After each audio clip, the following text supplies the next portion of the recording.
사랑하고 축복합니다. 인사해 주세요.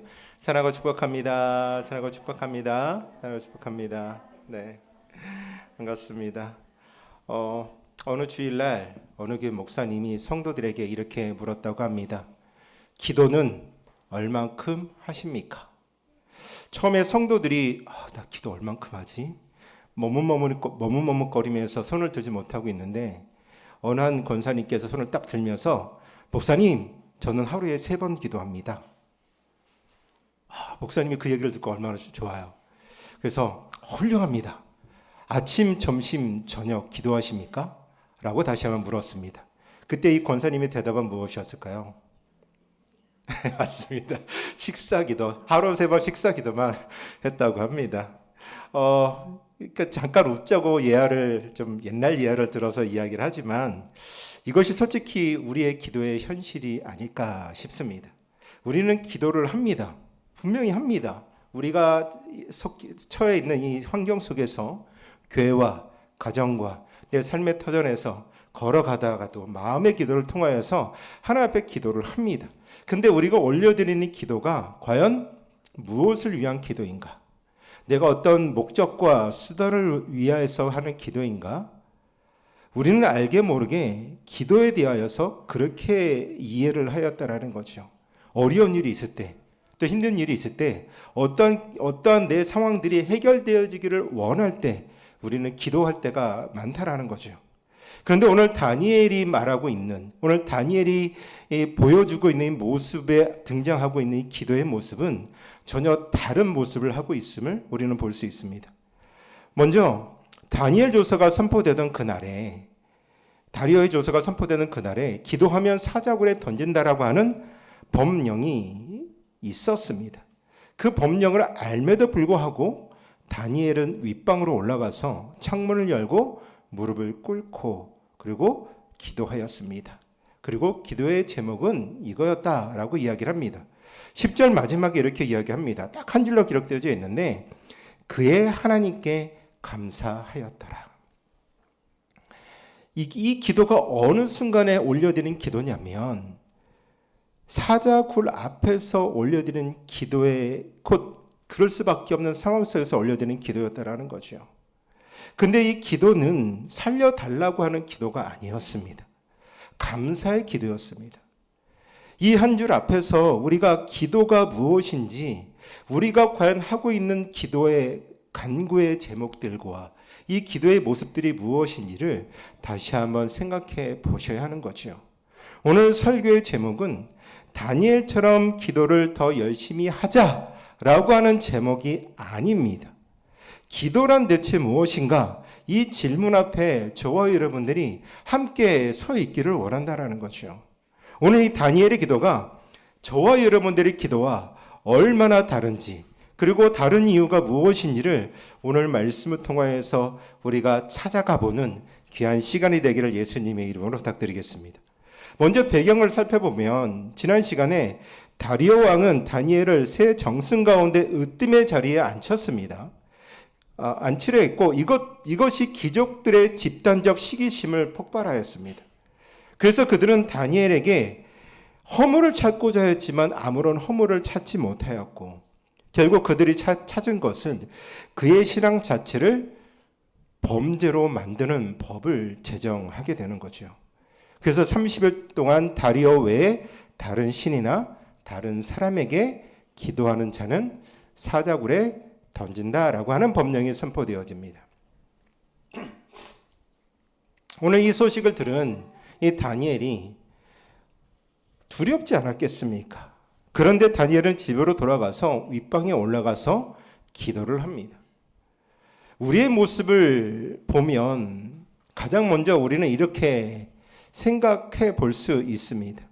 다니엘의 기도하는 이 모습, 다니엘이 이 다리오 왕 외에 다른 신에게 절을 하면 사자굴에 던진다라고 하는 이 모습이 있음에도 불구하고, 이 상황이 있음에도 불구하고 그는 골방으로 들어가서 하나님 앞에 기도하였던 이 모습을 보면서 그래, 다니엘은 하루 3번 기도하는 습관이 너무나도 잘 훈련되어져 있는 사람이야. 그래서 사자굴 앞에 다가갈 수밖에 없고 사자의 먹잇감이 될 수밖에 없는 상황이 있음에도 불구하고 멈출 수가 없었다라고 생각할 수 있죠. 우리가 이렇게 생각한다면 오늘 설교의 결론은 단 하나입니다. 기도의 습관을 잘 훈련하자. 아침, 점심, 저녁, 아침 9시, 점심 먹고 또 저녁 7시에 기도합시다. 라고 하는 것밖에 안 된다는 거죠. 우리의 습관을 한번 생각해 보십시오. 한때 우리가 성경을 읽는 훈련들을 하지 않습니까? 성경을 읽는 훈련을 하다가 어느 순간 이 성경을 읽는 것이 하나님의 은혜를 받아들이는 것이 아니라 오늘 4장 읽어야 돼. 오늘 3장 읽어야 돼. 오늘 이 분량까지 채워야 돼. 라고 하는 의무감이 우리 가운데 들지는 않습니까? 그것이 우리들의 습관이었다라는 거죠. 근데 그 말씀을 읽다 보면 의무업으로 하다 보면 내가 왜 이렇게 이 말씀을 읽고 있을까? 단순히 내가 있는 것으로 끝나는 이 말씀을 읽음이 말씀을 보는 것이 과연 옳을까? 라고 생각하기도 한다라는 거죠. 또 어떤 분 이런 분이 있었습니다. 30년 동안 한 주일도 빠짐없이 똑같은 자리에 똑같은 시간에 와서 예배를 드리는 분이 있었습니다. 그 드린 분에게 어떻게 그럴 수 있느냐라고 물어봤고 그분의 대답은 이렇습니다. 교회 안 나오면 불편한 마음이 있었고 내가 왜 예배를 드려야 되는가에 대한 모습들은 보이지 않았습니다. 파스칼은 이렇게 말합니다. 습관은 제2의 천성으로 제1천성을 파괴한다. 변화를 원한다면 반복을 통하여서 좋은 습관들은 만들어야 되는 것은 당연합니다. 그런데 반복이 곧 좋은 습관은 아니라는 거죠. 왜요? 나는 과연 무엇 때문에 이것을 하고 있는가? 이 질문을 우리가 늘 물어봐야 한다는 거죠. 그렇다면 다니엘의 대답은 무엇이었겠습니까? 다니엘은 왜 기도하였을까요? 무엇 때문에 다니엘은 기도했겠습니까? 하나님의 다스림이 이 땅 가운데 회복되기를 원하였기 때문에 기도하였을 거라는 거죠. 다니엘서 9장에 보면 그의 기도는 그것을 보여주었습니다. 나는 왜 기도해야 되는가? 이 대답은 내가 살아있기 때문에 이 다니엘 기도는 60년이 지나도 의미 없이 반복되어지지 않았고 이 관계를 가장 잘 보여주는 사건이 바로 오늘 다니엘서 6장의 말씀이었습니다. 그렇다면 왜 다니엘은 이렇게 기도의 행동을 왜 보여줬을까? 사자굴에 들어갈 수 있는 상황이 코앞에 닥쳤음에도 불구하고 그렇게 기도하였던 이유는 무엇이었겠습니까? 그들은 다니엘이 기도하는 것을 사전에 알지 못하였을 겁니다. 기도는 얼마든지 은밀하게 할 수 있는 부분들이잖아요. 아무도 알지 못하게. 나 혼자 내가 어느 순간 기도하는지 아무도 모르게 내가 기도할 수 있을 겁니다.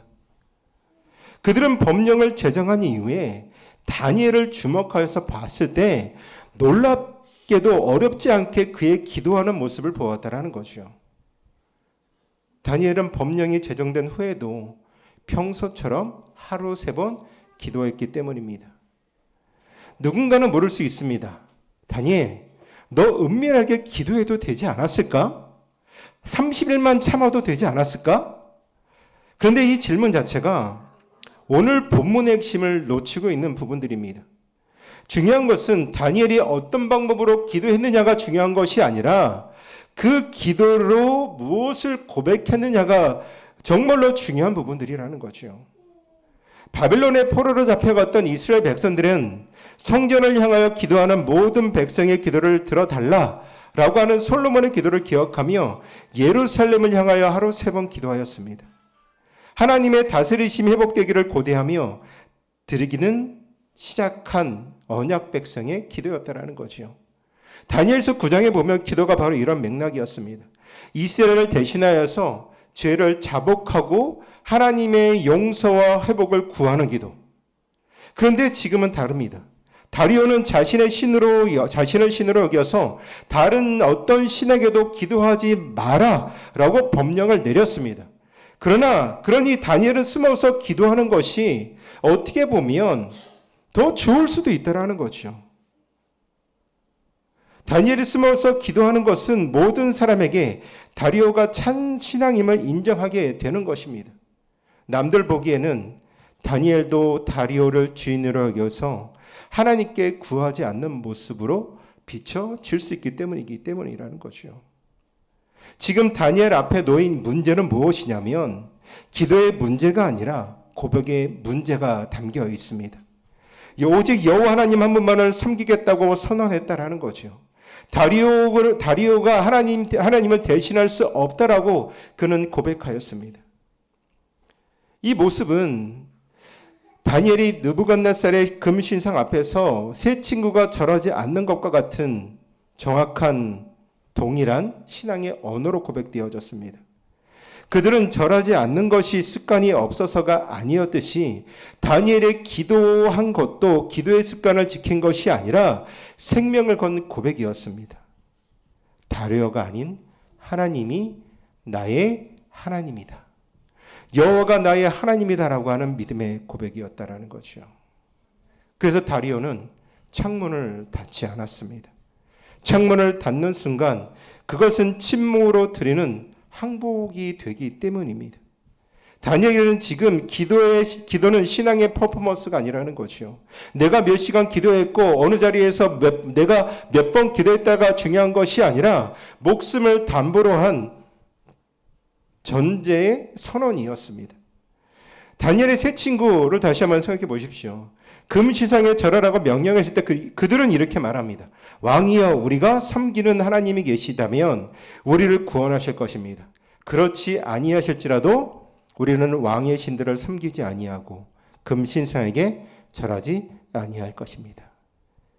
그렇게 하지 아니할지라도. 그것이 고백의 언어라는 거죠. 결과와 상관없이 나의 인생의 주인이 누구인지, 여호와가 누구인지, 나의 신이 누구인지를 그들은 인정하였다라는 겁니다. 다니엘도 마찬가지로 감사의 기도를 올려드린 것이 바로 그렇게 하지 아니하실지라도의 언어와 동일하다라는 거죠. 그렇다면 다니엘의 기도가 무엇이었는지는 알았습니다. 그렇다면 한 가지가 남습니다. 고백이라면 고백이지 왜 하필 감사할까라고 하는 질문이 남지 않겠습니까? 10절 말씀으로 다시 한번 돌아가 보면 그는 하나님께 감사였다라고 고백합니다. 우리가 보통 올려드리는 감사기도는 언제 합니까? 병이 나았을 때, 내가 간구했던 기도 제목들이 응답되어졌을 때, 어려운 순간들이 넘어갔을 때 감사하지 않겠습니까?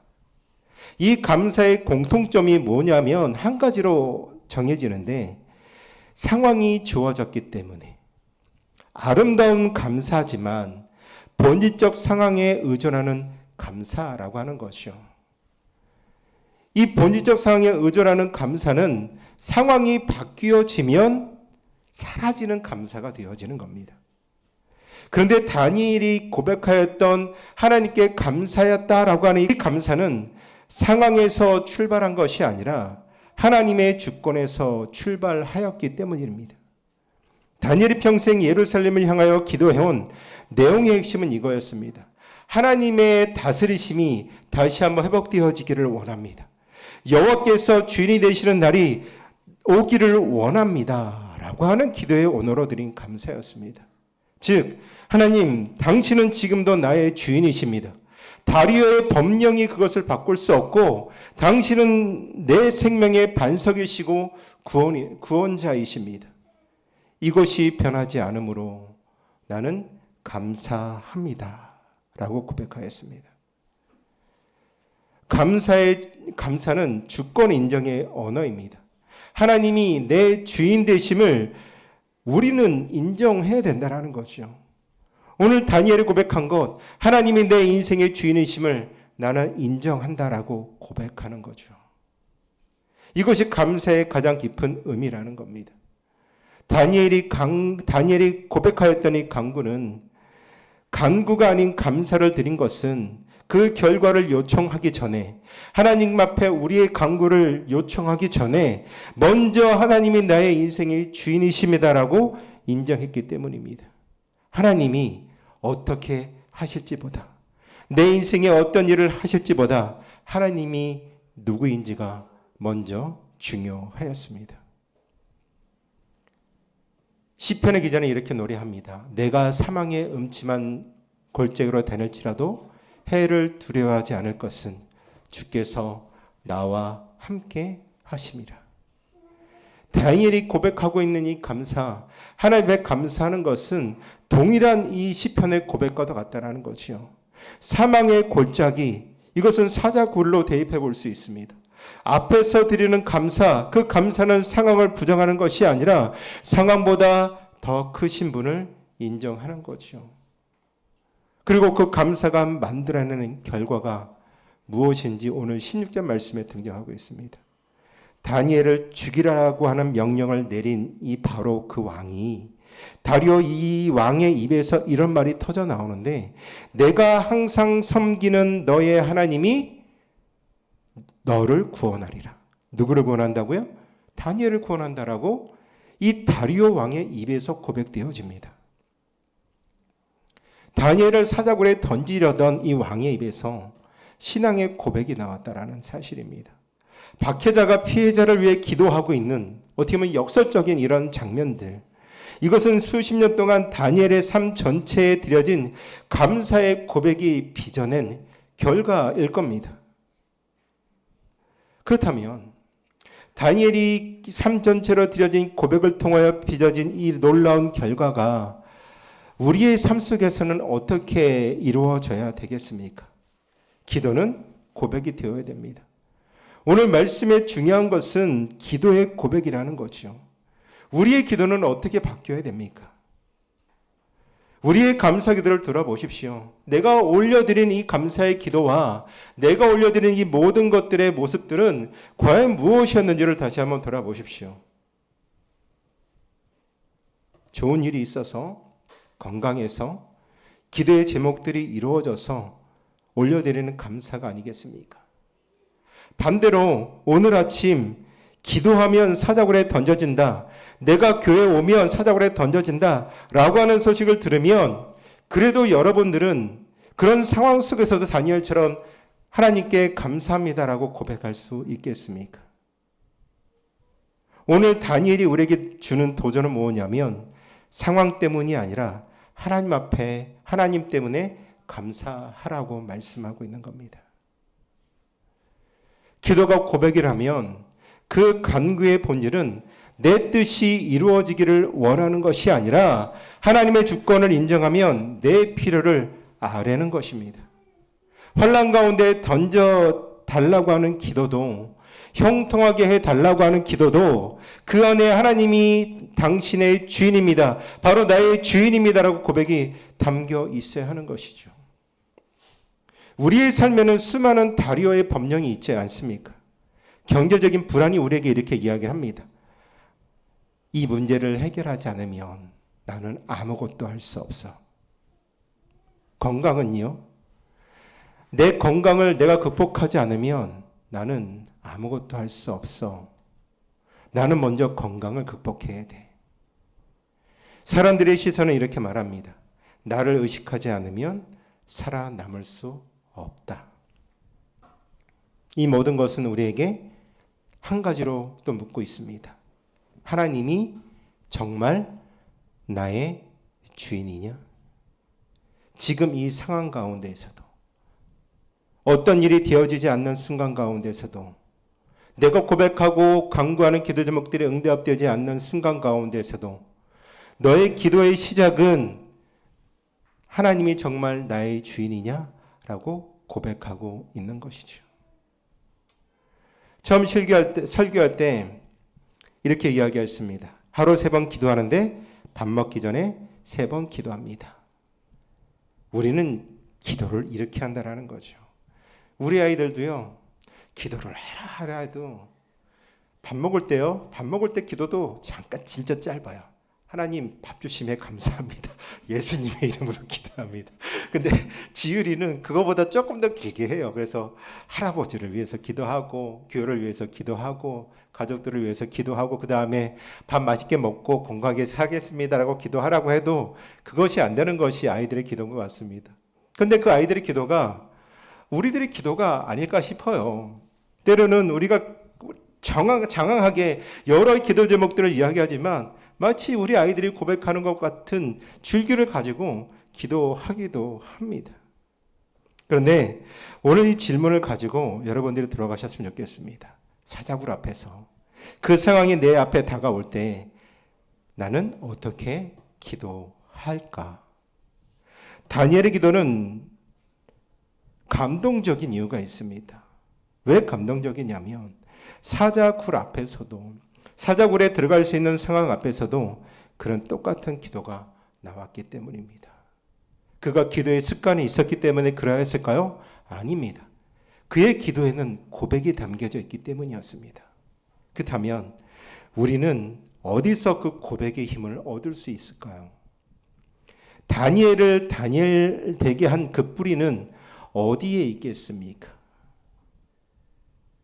다니엘의 기도가 이처럼 강하게 우리에게 말을 거는 이유는 그 기도가 훨씬 더 위대한 분의 기도를 미리 가리키고 있기 때문이라는 거죠. 다니엘은 사자굴에 들어갈 수 있는 상황 앞에서 이렇게 고백합니다. 여호와가 나의 주인이십니다. 그런데 그보다 더 훨씬 더 깊은 고통 앞에서 훨씬 더 완전한 고백을 드린 분이 계시는데 그분은 겟세마네 동산에서 기도를 올려드린 예수님의 모습이었습니다. 아버지여, 할만하시거든 이 잔을 내게서 지나가게 하옵소서. 그러나 나의 원대로 마옵시고 아버지의 원대로 하옵소서. 다니엘이 사자굴 앞에서 여호와는 나의 주인입니다 라고 하는 고백을 했다면 예수님은 십자가 앞에서 아버지의 뜻이 이루어지기를 원합니다 라고 고백하였습니다. 다니엘의 기도가 주권을 인정하는 고백이었다면 예수님의 기도는 그 고백의 완전한 완성을 이루셨습니다. 다니엘은 사자굴에서 건져졌지만 예수님은 십자가에서 내려오시지 않았습니다. 더 완전한 고백은 더 깊은 죽음을 통과했습니다. 그리고 그 죽음의 우리의 구원을 이루어 주신 것이죠. 이것이 복음의 기도로 바뀌는 방식이라는 거죠. 우리의 기도가 이루어졌으면 좋겠습니다. 우리는 이렇게 기도합니다가 아니라 이렇게 기도할 수 있게 되었습니다 라고 바뀌어야 되는 거죠. 예수 그리스도께서 죽음을 이기셨기 때문에 죽음이 두렵지 않은 사람은 다리오가 두렵지 않다라는 거죠. 사자굴이 마지막이 아님을 아는 사람은 사자굴 앞에서도 무릎을 꿇고 감사로 기도할 수 있는 겁니다. 다니엘의 감사가 가능했던 뿌리는 바로 여기에 있습니다. 그리고 그 부활이 예수 그리스도 안에서 오늘 저와 여러분들에게도 주어졌습니다. 이 부활을 붙드는 사람은 어떻게 기도해야 할까요? 오늘 다니엘이 남긴 이 마지막 한마디로 우리는 마무리하였으면 좋겠습니다. 말씀 읽겠습니다. 나이가 많은 몸으로 무릎을 꿇고 예루살렘 쪽으로 열린 창문 앞에서 감사의 기도를 올려드린 다니엘. 그 모습이 사무치게 때로는 부럽고 고맙기도 합니다. 그런데 그것이 그의 성실함 때문도 타협할 줄 모르는 고집 때문도 아니라 여호와가 주인인가 다리오가 주인인가 그 갈림길에서 죽음을 앞에 두고도 고백을 꺾지 않았기 때문입니다. 기도는 요청이 아니라 기도는 고백입니다. 여호와는 나의 주인이십니다 라고 고백할 수 있는 저와 여러분들이 되기를 예수님의 이름으로 축복드리겠습니다. 이 고백이 있는 사람은 사자굴 앞에서도 무릎을 꿇을 수 있습니다. 예수님께서 죽음을 이기셨기에 우리는 그 고백을 할 수 있게 되었습니다. 나의 성공과 나의 실패의 자리에서도 나의 형통과 나의 환난의 자리에서도 그 어떤 경우에도 여호와는 나의 주인이십니다 라고 하는 이 고백이 살아있는 한 우리의 기도는 멈출 수 없습니다. 우리 주 예수 그리스도는 그리스도시요 살아계신 하나님의 아들이십니다.